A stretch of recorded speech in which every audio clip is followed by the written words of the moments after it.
Good evening, everyone. It's Andy DeLeo, better known as Cancer Geek, and it's Thursday, December 20th, 2018. And tonight, what I wanted to do is update everyone on my updated rules of medicine. So for those of you that have been following me for a while or have seen any of my talks, you'll know that about 5 years ago, I published what I called the rules of healthcare.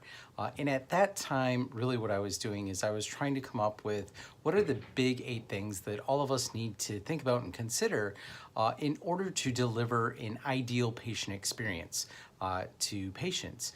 Because at the end of the day, all of us, whether it's me, you, or anyone else that we know or love, what we really want is we want to be cared for based on us, not necessarily a population of people that are similar to us.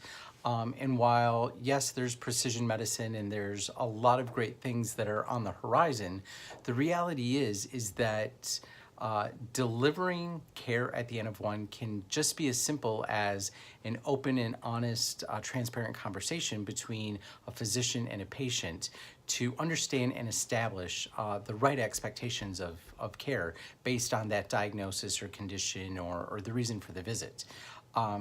But over the course of that same amount of years, I've also had the ability to learn a lot and to observe physicians, care delivery systems. I've been able to do this not just here in the US, but globally in places like China, in the Middle East, in Europe, in the United Kingdom, in Israel.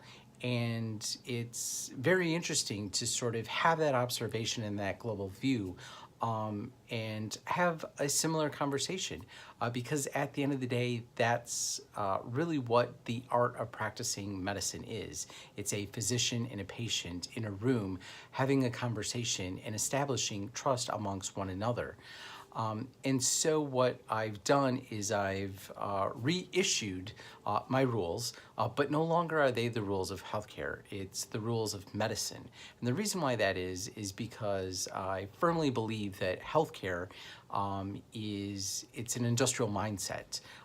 It's a way for people to sort of think about scaling the unscalable. It's a way to measure things. But with that being said, it has nothing to do with what physicians went to school for, let alone what I as a patient or other patients want when they go to meet with their physician or their caregiver. And so what I want to do this evening is actually just remind everyone of those rules. And so I'm going to start out the way that I do in a lot of my talks because I happen to be a fan of the movie Fight Club. And we know that Fight Club has 2 essential rules. The first rule is you don't talk about Fight Club because the second rule is that you don't talk about Fight Club. So in medicine, the first rule of medicine is that it begins with a patient, which means that the second rule of medicine is that it ends with a patient. And the reason why that is because there is a me in medicine. Without me as a patient, you can't even spell the word. And so fundamentally, we need to remember that the reason why any of us exist inside of the world of medicine are because of the patients and the people and the lives that we're responsible for on a daily basis. Which means that rule number 3 is medicine is all about a physician and a team that's focused on a patient. And it's focused on those expectations and the needs of that patient and how that team is going to work together in order to enable the quality of life, meet that patient's expectations, and give them the best possible care. Which brings me to rule number 4, that all you can do is focus on one patient at a time in N of 1. If a patient gives you the honor of their time and attention, then please eliminate as many of the obstructions and intrusions as you possibly can, which brings me to rule number 5. please turn off all rings, dings, pings, and other things. Because in order to build trust between a patient and a physician, I as a patient are giving you and choosing to give you my time and attention. And my expectation is that you do the same for me as well. Which brings me to rule number 6.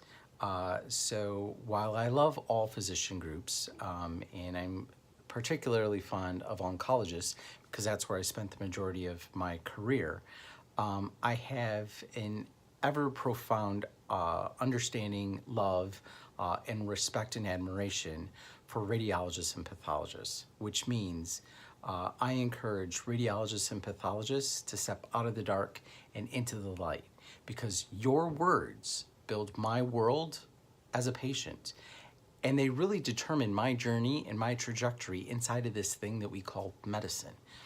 And many people don't understand the beauty of what radiologists and pathologists do. And so the more that we can sort of elevate and help everyone else outside of referring physicians understand the work that you do, I think it's going to bring more and more value. It's also going to help patients sort of ask the right questions, understand more about their care, and be active participants. Which brings me to rule number 7. Technology enables deeper, meaningful connections. And it should remove silos and complexity. So when we're proposed with new technology, we need to ask ourselves, is this enabling deeper connections? And is it helping to bring more meaningful communication? Because if it's just adding more complexity and silos, then we need to stop and ask ourselves, is it the right technology for us to adopt and add? Which brings me to rule number 8, which is probably just as important as rules 1 and 2. And it comes down to the 4 T's. And so the 4 T's are all about value inside of medicine. And so value inside of medicine is really equated to time and attention, or trust and attention, I'm sorry. And what we need to realize is that in order to build that trust, you need to first be willing to spend the time. And when you spend that time between a patient and a physician, you need to have an open and transparent conversation and dialogue. And then from that, you need to help manage the transitions of a patient's journey inside of medicine. And so if you spend the time, have a transparent conversation, and help to manage the transitions inside of medicine, you'll build the trust. So that's the 4 T's. So again, here's my updated and newly released set of rules. We're changing from healthcare into medicine because, like all things, change and medicine and the care delivery that we all want happens at the end of one. Have a good evening.